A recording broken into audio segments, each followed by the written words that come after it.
Hello hello hello, मी आले मंडळी तुम्हाला सरप्राईज द्यायला. म्हटलं विकेंडचा वार पण यावेळेला एवढा काही खास नाही झाला, तर म्हटलं की आज 2 पॉडकास्ट होऊन जाऊ देत. आणि वेळ पण होता माझ्याकडे आज थोडा, आणि लास्ट विकेंडला पण सुट्टी घेतलेली, तर म्हटलं की आज बऱ्याच दिवसांनी असंच आपल्या मंडळींना सरप्राईज देऊया. सो आत्ताचं हे शॉर्ट पॉडकास्ट असणार आहे पकोडेबाईवर. ॲक्च्युली कालच मी तिचा व्हिडिओ बघितला आणि माय गॉड, म्हणजे एकच एकच शब्द माझ्या डोक्यात फिरत होता, ते म्हणजे हॉरिबल. हॉरिबल. इतकं म्हणजे इतकं डेंजर ना, असं बघून असं काय असं एकदम झुम, आणि एकदम मला चक्करच यायला लागली बाबा. काय तो प्रकार, आणि काय ते, किती तो तामझाम, आणि किती खोटं तिचं ते खोटं, आणि एकदम इतकं सफाईदारपणे सगळ्या गोष्टी खोट्या करणं, आणि त्याचा कुठलाही पुरावा मागे न सोडणं, हे बघून आहे ना मी अवाक झाले. आणि लिटरली म्हणजे मला असं वाटत होतं की ही ना सगळ्या DBSची बाप आहे, बाप. आणि बाकी सगळ्या आहेत ना, त्या हिच्या समोर आहे ना घागरीने पाणी भरतील, पाणी.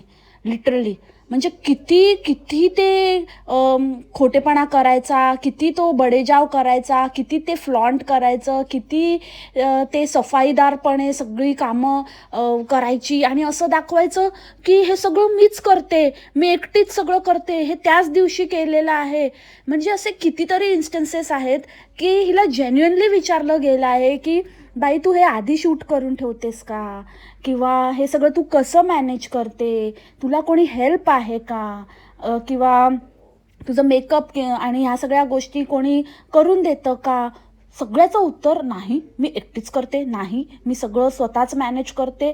आणि त्या इंटरव्ह्यूमध्ये तर हिचं कसं मॉर्निंग 5:30 टू नाईट 9:30पर्यंतचं रुटीन असतं, ते सगळं सांगितलं.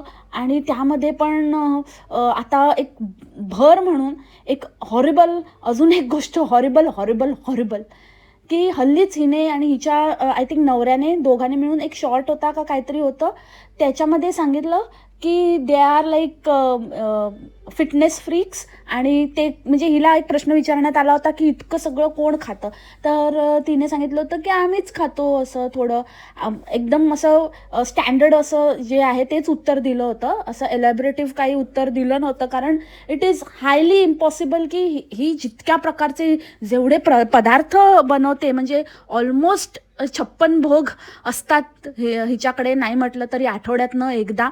तर मला वाटतं आठवड्यातनं एकदा ही 56 भोग बनवत असावी, आणि मग त्यातलं रोज रोज म्हणजे फ्रीज करून त्याच्यातलं एक एक काढून हे लोक खात असावे. कारण ॲट अ टाइम इतकं खाणं, तर बापरे, मग ह्यांचं तर कायच्या कायच व्हायला हवं होतं. पण तेच लोकांच्या मनामध्ये प्रश्न होता की इतकं जर तुम्ही खाता, इतकं कन्झ्युम करता, तर आणि अशा सगळ्या धावपळीच्या आयुष्यामध्ये तुम्ही कसं काय तुमचं वेट मॅनेज करता, किंवा कसं काय तुम्ही इतके फिट आहात. तर त्यावर ह्यांचं उत्तर होतं की आम्ही रेग्युलर जिम करतो, आणि regular exercise is the key. आम्ही खातो, पितो, सगळ्या सगळ्या गोष्टी करतो, पण we never miss an exercise और gym, like heading to the gym.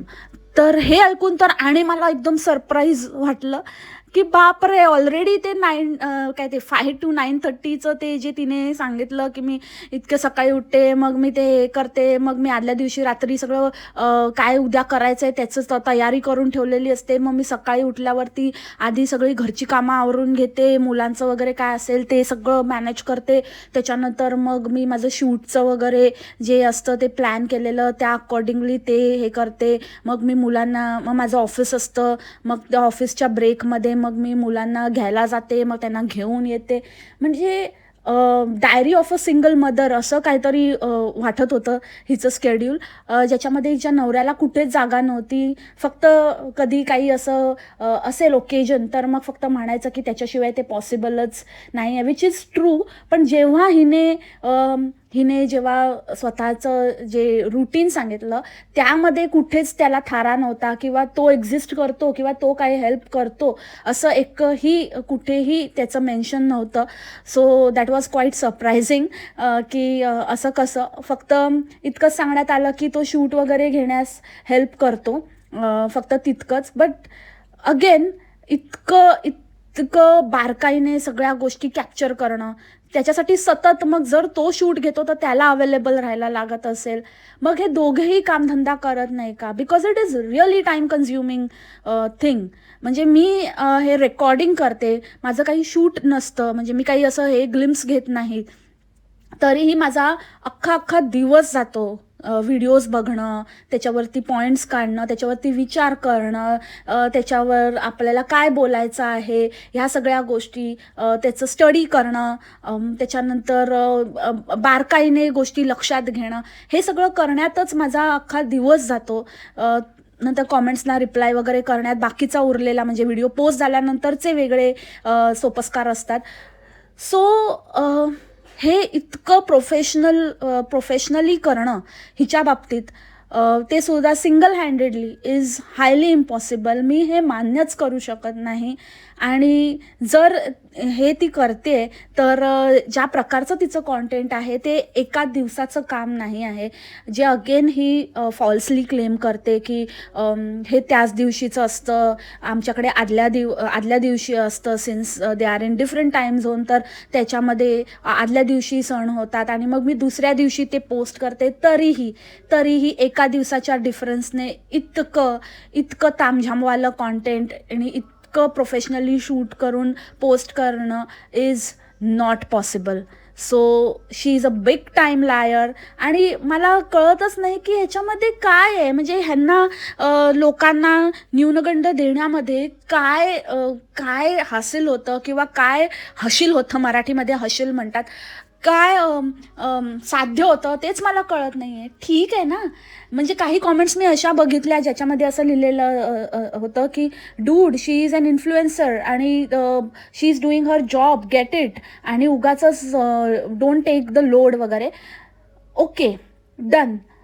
अजिबातच आम्ही लोड घेत नाही, आम्ही घेतच नाही आहे, बिकॉज आम्हाला माहिती आहे की हे सगळं स्क्रिप्टेड आहे, हे सगळं खोटं आहे आणि हे सगळं मल्टिपल लोकांनी घेतलेले एफर्ट्स आहेत. बट कधीतरी आम्ही त्या पॉईंटला होतो जिथे आज काही लोक आहेत ज्यांना खूप असं अजूनही आता हे माहिती असूनसुद्धा आम्हाला आमचा श्वास कोणतो हिला बघून, हिचं सगळं जे काम आणि हे सगळं गोष्टी बघून, हिचं खाणंपिणं आणि हिचं सफाईदारपणा, ज्या सफाईने काम करतेस ते सगळं बघून आम्हाला, आणि स्वतःही ते मेकअप आणि टॉप नॉच राहणं आणि हे सगळं इकडचा केस तिकडे ही न होऊ देणं, हे सगळं बघून तसंही आम्हाला एकदम सफोकेटिंग वाटतं, घुसमट होते आमची. तर जे नवीन हिला बघत असतील किंवा ज्यांना हे खरंच वाटत असेल की हे सगळं ही स्वतः करते, त्यांचं काय होत असेल.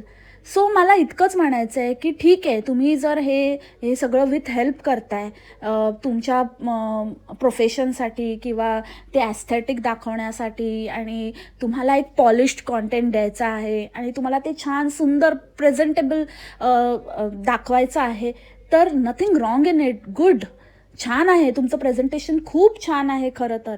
बट ते कसं तुम्ही मॅनेज करता ते खरं एकदा सांगा ना. काय होणार आहे, कोणीही तुम्हाला काही, उलट तुमचे फॉलोअर्स अजून वाढतील आणि कोणीही तुम्हाला जज करणार नाही आहे. उलट तुम्ही सच्चे आहात आणि तुम्ही जे आहे ते खरं सांगता, म्हणून लोक तुम्हाला अप्रिशिएटच करतील. कारण हे सतत खोटं बोलणं, जे लोक म्हणतायत की ते इन्फ्लुएन्सर आहे आणि हे तिचं काम आहे, हेच आम्हाला तिच्याकडनं ऐकायचं आहे. तिने स्वतः ते कबूल करावं की मी इन्फ्लुएन्सर आहे आणि त्यासाठी मी हे सगळं करते, विथ हेल्प करते, लागेल ती हेल्प घेते, आणि हे एकटीला मला पॉसिबल झालं नसतं. ह्याच्यासाठी खूप जणं आहेत यामागे, आणि हे तिने स्वतः बोलावं, एकदा तिने ते कबूल करावं. तेच तर होत नाही आहे. मी करते, सगळं मीच करते. नाही यार, का खोटं बोलतेस, कोणाला फसवतेस तू? जेव्हा तू म्हणालीस की माझ्या आईकडनं मी हे सगळं शिकले आहे, तुझं जेव्हा जे पण काही व्हॉइस ओव्हर्स असतात त्याच्यामध्येही तू प्रत्येक वेळेला हेच म्हणतेस की माझी आई अशी करायची, आणि लहानपणीच्या आठवणींशी तू कनेक्ट करतेस. रिअली तुझी आई एक हाऊसवाईफ होती, तू तर वर्किंग वुमन आहे.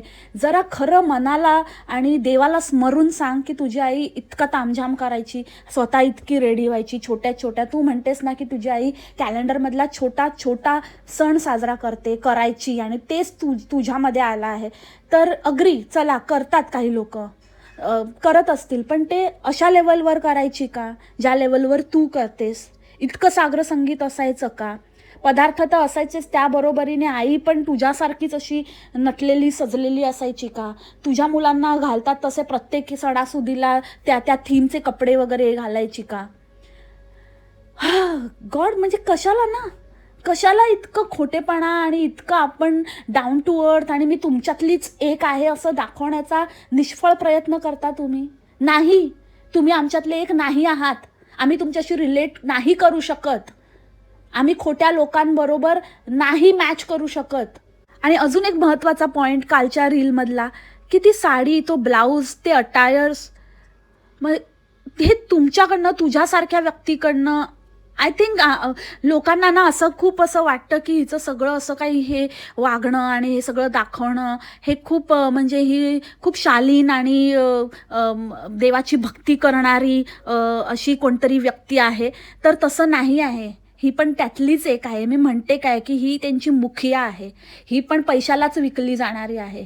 जर हिचे काहीतरी स्टँडर्ड्स असते, हिचं काहीतरी इमान असतं आणि हिचं खरंच काहीतरी असतं ना, तर हिने ते कपडे वगैरे ते परिधानच केले नसते. अक्षरशः ती बाई जिन्यावरून येताना, उतरत येताना, बाकीचं तर नंतरचं सोडूनच द्या. बऱ्याच लोकांनी कॉमेंटमध्ये लिहिलंय की असा पदर येतो, आपला घाम येतो, आपण ब्लाऊजवर वगैरे लावतो आणि आपले कुठले कुठले अवयव त्याच्याशी जोडले जातात, तर असे कपडे घालून येते. तर नंतरची गोष्ट झाली. ह्या बाईने चक्क तिथून पदर पूर्ण लोळवत तिच्या जिन्यावरून ती उतरत येताना लोळवत लोळवत आलेली आहे आणि तो पदर कुठे कुठे घरात लोळला असेल, घरात किती काही असं पडलेलं असेल, जरी आपल्याला ते साफसुथरं वाटतं तरी पण ते नंतर साफ केलं गेलं असेल, तर किती ठिकाणी तो लोळला गेला असेल, वॉशरूमला वगैरे गेली असेल तर आणि वेगळं. आणि एका तर महानुभवाने काय तिथे लिहिलंय की देव चराचरात असतो आणि देव सगळीकडेच असतो. तर मग काय फरक पडतोय जर तसं म्हणजे कपडे घातले तर वगैरे. तर मग जर तसं असेल तर मग लोकांनी टाईल्स पण लावल्या असत्या, बाथरूमच्या टाईल्स लावतील जर देव सगळीकडे आहे तर. आणि मग देव जर सगळीकडे आहे, जर असं तुमचं म्हणणं आहे, तर मग एक्स्ट्रा त्याची भक्ती, पूजा आणि त्याच्यासाठी एक्स्ट्रा त्याला देवारात बसवणं आणि एकदा नाही दोनदा वेगवेगळ्या ठिकाणी देवाची स्थापना करणं, डेकोरेशन करणं आणि एवढं तामझाम करणं गरजच नाही ना. तुम्ही बनवा आणि तुम्ही खा, तुमच्यामध्येच देव आहे तर. वेगळं देवाला कशाला मग उगाचच स्वतःच्या स्वार्थासाठी आणि पैशासाठी बसवता? कारण ह्या बाईने एकतर ते घरातले देव सगळे ते चांदीचे वगैरे ते काढले, ते सगळं त्यांना स्नान वगैरे हे करून त्यांना परत त्याच्यामध्ये त्यांची स्थापना केली आणि त्या व्यतिरिक्त अजून एक ॲडिशनल देवारा बनवला. म्हणजे तिच्या मुलाने काहीतरी DIY सारखं ते जे आजकाल मिळतं तर ते सगळं फक्त जॉईन केलं आणि मग त्याच्यामध्ये विठ्ठल रखुमाईंची मूर्ती जी स्थापना केली आणि मग त्याला काय बोलतात अभिषेक घातला आणि ते बाकीच्या गोष्टी म्हणजे ते तुळशी माळा वगैरे हे सगळे पूजा अर्चा केली. कशाला? मग एकातच होऊ शकत होतं ना. तो काय देव वेगळा थोडीच आहे. मग आहेत त्या देवांचीच पूजा करायची होती. पूजाच कशाला करायची म्हणते मग? स्वतःला अहम ब्रह्मास्मी म्हणून असं पाया पडायचं आणि स्वतःच खायचं जे काही बनवलंय ते.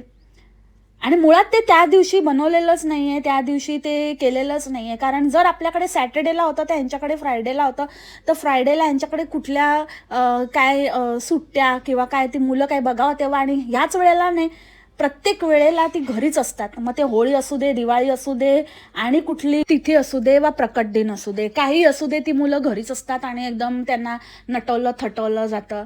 स्वतःसारखंच त्यांना पण व्हिडिओचा पार्ट बनवलं जातं. आज तरी नवरा मिसिंग होता, कदाचित त्याला असं बहुतेक नव्हताच, कारण आता ही हे नाही बोलू शकत की तो शूट घेत होता जर तसा प्लॅन असेल तर. कारण इतर वेळेला ही म्हणते की तो शूट घेतो, पण तो जरी तो शूट घेत असला तरीही तो फोटोजमध्ये वगैरे कुठेतरी दिसतो. ज्या अर्थी तो तिथे नव्हता त्या अर्थी तो वीकडे होता, तो कामात वगैरे असणार आणि ह्यांचं काय ते चालू दे. पण मला राहून राहून हा प्रश्न पडतो की हिची मुलं कशी काय अवेलेबल असतात. आणि दुसरी गोष्ट म्हणजे ते जे गंध असतं ना, ते गंध असतं, ते काही आपण फॅन्सी ड्रेस नाही करत आहे, तर इट इज अगेन प्रूव्हन की हे सगळं ही फक्त दिखाव्यासाठी करते. काय त्याच्यात ते असं ते हे काढलं, गंध वगैरे त्याला लावलं आणि ते पेंट वगैरे करून त्याच्या माथ्यावरती तिने ते जे असतं ते चिन्ह काढतात, तर ते कोरलं आणि त्यानंतर त्यांना पण तसेच आउटफिट्स परिधान केले. आणि रिअली म्हणजे मी स्वतः बाहेरच्या देशात आहे, तर मला माहिती आहे की अशा वेळेला आपलं काही भेटीगाठी किंवा बाहेर जाणं येणं होत नाही. आपल्याला सगळं घरातल्या घरातच असतं आपलं. फार फार तर आपण गेलो तर मंदिरात वगैरे जातो, पण तेही लोक अवॉइड करतात कारण खूप गर्दी वगैरे असते अशा ऑस्पिशियस दिवशी. तर त्यामुळे असं वाटतं की ठीक आहे ना, कशाला एवढं नटायचं थटायचं. एखादा म्हणजे थोडंसं चांगलं व्यवस्थित राहिलं, छान कपडे साधेसेच घातले आणि पूजा अर्चा केली घरच्या घरी, असं आपल्याला वाटतं. दिवाळीत पण आम्ही रेडी होतो. मला प्रत्येक दिवाळीला असं वाटतं की इतकं छान सुंदर तयार झालंय तर काहीतरी करावं. त्यासाठी म्हणून मग मी फोटो काढते. ॲटलिस्ट फोटो काढून पोस्ट केल्यानंतर फोटोत तरी लोक मला बघतील. पण इतकं छान आपण जर तयार झालो आहोत तर तो एक त्यामागचा उद्देश असतो. बट अदरवाईज इतकं तयार होणं, आणि मग मला तेच कळत नव्हतं इतकं मुलांना तिने तयार वगैरे करून काय केलं. ते झालं आणि जेवले आणि झालं, कपडे वगैरे काढून ते नॉर्मल हे झालं असेल. आणि मुळात ते त्या दिवशीचं, त्या सणाचं, त्या ओकेजनचं त्यांनी भान ठेवलं पण होतं की नाही ते माहिती नाही, की भलत्याच दिवशी कधीतरी विकेंडला शूट केलेला आहे. आणि कारण हे एकाच दिवशी इतकं तामझाम करणं, जेवण पण बनवणं, ऑफिस पण करणं, मुलांचं पण बघणं, त्यानंतर जिमला पण जाणं, ह्या सगळ्या गोष्टी करून हे एडिट करून पोस्ट करणं, आखोडे बाई फेकोडे बाई. सो मंडळी, ॲज युजल मला तो जो काही तिचा व्हिडिओ होता ते बघून एकदम भरून आलं, आणि जे सगळं माझ्यामध्ये भरलेलं होतं ना ते मी आता तुमच्याबरोबर शेअर करून मला आता थोडंसं हायसं वाटतंय. आणि तुमच्या कॉमेंट्स आणि सगळं वाचून अजून थोडं बरं वाटेल. आणि आय होप की थोडं डिस्कशन झाल्यावर जर तुम्हालाही थोडं अनइझी वाटत असेल तर तुम्हालाही थोडं इज आउट व्हायला मदत होईल. So let me know your thoughts in the comment box, आणि भेटू आपण थोड्याच वेळात विथ अनदर पॉडकास्ट. तोपर्यंत हे पॉडकास्ट एन्जॉय करा, आणि तुमचे काही जे थॉट्स आहेत, विचार आहेत, तुम्हाला काय वाटलं हे सगळं बघून आणि पॉडकास्ट ऐकून, तुम्हाला काय ॲड करायचं असेल अजून, तर ते सगळं comment section is open for you. So see you in a while. Bye, take care.